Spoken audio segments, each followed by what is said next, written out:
Brought to you by Sonata.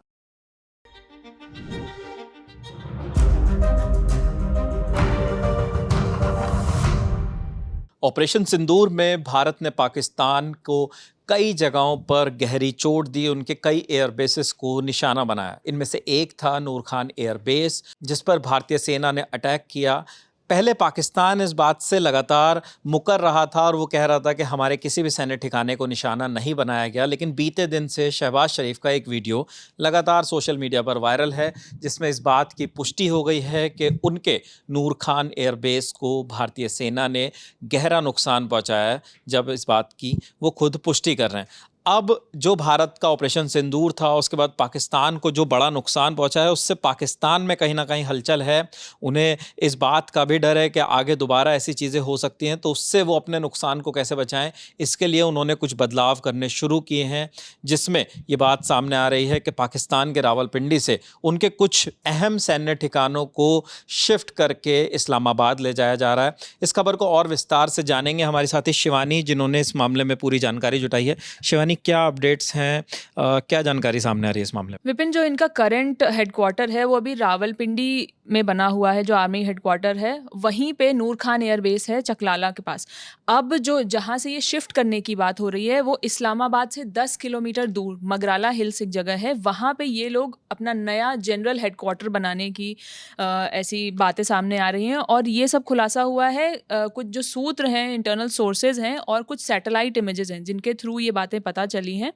और बात ये है कि जो ये नया एयरबेस होगा वो नया आर्मी हेडक्वार्टर होगा, वो एयरबेस और जो नेवी का हेडक्वार्टर है पाकिस्तान का, उससे वो 3 से 6 किलोमीटर की दूरी पर ही होगा जी। और ये जो मरगाला हिल्स के बीच में, ये भी उन मीडिया रिपोर्ट्स में कहा जा रहा है कि इसको ऐसी जगह पर बनाया जा रहा है जिससे कि ये दुश्मन की मिसाइल या आतंकी हमले जो होते हैं उससे इसे सुरक्षा मिल सके। लेकिन इस चीज़ से ये बात भी साफ होती है कि अब तक पाकिस्तान इस बात को एक्सेप्ट करने को तैयार नहीं था कि उनके एयर बेसिस पर, उसके सैन्य ठिकानों पर भारत की तरफ से स्ट्राइक हुई है, भारत की हमलों में उसे गहरी चोट पहुंची है। लेकिन अब जब शहबाज शरीफ ने भी इस बात की पुष्टि कर दी है और कहीं ना कहीं मीडिया रिपोर्ट्स लगातार, तमाम मीडिया ऐसी बातें कह रही हैं कि पाकिस्तान जो है अब अपने प्रमुख सैन्य ठिकानों को, प्रमुख ऐसी जगहों को सेफ जगह पर शिफ्ट करने के लिए काम शुरू कर रहा है। जी, मैं ये चीज़ बताना चाहूँगी, ये पहली बार नहीं है कि जब इनका जो आर्मी हेडक्वार्टर है वो शिफ्ट करने की बात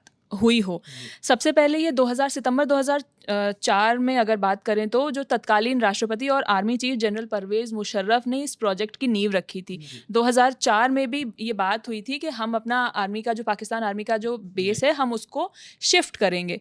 तो करीब करीब काफ़ी लंबे समय से ये बात चल रही थी। फिर उसके बाद 2007 में इस प्रोजेक्ट पे काम शुरू हुआ विपिन, और जो 2008 में ख़राब इकोनॉमी के चलते उनकी जो आर्थिक परिस्थितियां थी वो सही नहीं थी, इसकी वजह से इस पूरे प्रोजेक्ट पर रोक लगा दी गई थी। हालांकि पाकिस्तान की इकोनॉमी अभी भी बहुत अच्छे स्टेट में नहीं है, काफ़ी डिसमल कंडीशन में है। तो उस समय के जो आर्मी चीफ थे जनरल अशफाक परवेज़ कयानी ने इस प्रोजेक्ट पर रोक लगा दी थी।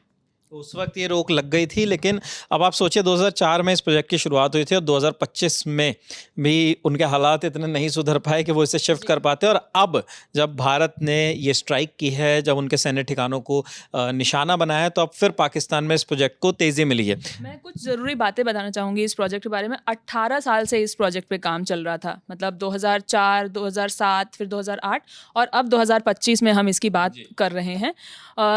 कुछ बहुत ही इंपॉर्टेंट चीज़ें हैं जो इस प्रोजेक्ट के बारे में आपको बताती हूँ कि ये पूरा कंट्रोल रूम जो है वो पहाड़ों के अंदर रहेगा। एक 10 किलोमीटर लंबा टनल रहेगा जिसके अंदर ये पूरा GHQ बनाया जा सकता है। जी हाँ, और इसमें 6 बेडरूम वाले 90 बंगले होंगे और 4 बेडरूम वाले 300 बंगले होंगे और 14,750 लग्जरी अपार्टमेंट होंगे। साथ ही 45 एकड़ में फैली 3 झीलें भी बनाने का प्लान है इनका। जो नया जनरल हेडक्वार्टर है पाकिस्तान का, उसके अंदर ये आएगा। साथ ही ये दुनिया का पहला GHQ होगा जिसमें कॉमर्शियल हाई राइज बिल्डिंग्स होंगी। इसके साथ ही इसमें 12 स्कूल्स और 2 कॉलेजेस भी बनने की बात सामने आ रही है विपिन। पाकिस्तान का जो ये प्रोजेक्ट है उसमें हर प्रोजेक्ट को लेकर हर गवर्नमेंट कुछ प्लान्स करती है, तो उसके भीतर मीडिया रिपोर्ट जो हैं वो ये बताती हैं कि ये तमाम चीज़ें वहाँ पर उनके इस हेडक्वार्टर में हो सकती हैं, जिसका काम जो है वो लगभग 21 साल से अभी तक पेंडिंग ही है। खैर, लेकिन अब फिर से इसमें तेज़ी आने की बात मीडिया रिपोर्ट्स कर रही है।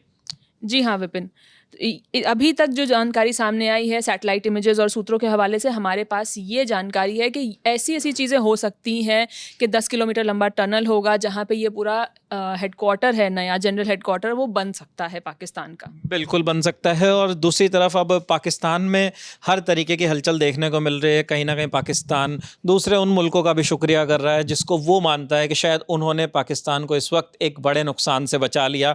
लगातार उनकी तरफ से धन्यवाद ज्ञापन किया जा रहा है।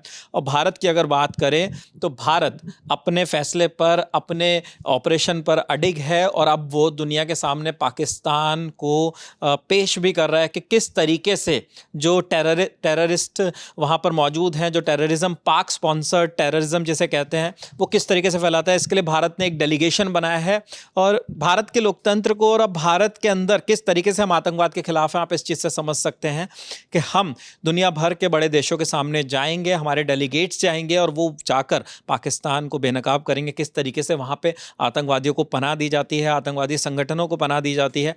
और इसके लिए ऐसा नहीं है कि सिर्फ सरकार के नुमाइंदे होंगे, इसके लिए भारत में जो हमारा मजबूत विपक्ष है, विपक्ष से अलग अलग पार्टियों के नेता भी इस डेलीगेट का हिस्सा बनाए गए हैं जो दुनिया भर में जाकर पाकिस्तान को लेकर चीज़ें बताएंगे। लगातार हम जो भी अपडेट्स भारत पाकिस्तान टेंशन से जुड़े हुए आ रहे हैं, भारत पाकिस्तान संघर्ष से जुड़े आ रहे हैं, वो आप तक पहुंचा रहे हैं। हमारी साथी शिवानी थी जिन्होंने तमाम जानकारी आपको दी। लगातार ललन टॉप पर बने रहिए। शुक्रिया।